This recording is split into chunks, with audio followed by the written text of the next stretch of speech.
ដី2ហិកតាក្បាលដីជាប់ផ្លូវ250ម៉ែត្រនិងកន្ទុយដីជាប់ពិភពទឹកប្រការលក់បន្ទាន់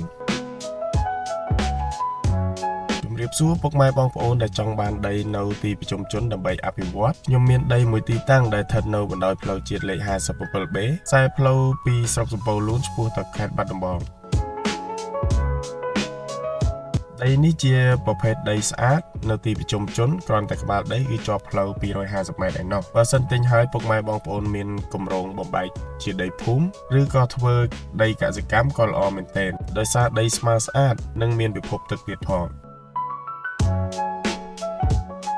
ដីនេះដែរសរុប2ហិកតាតិចតួចហើយម្ចាស់ដាក់តម្លៃ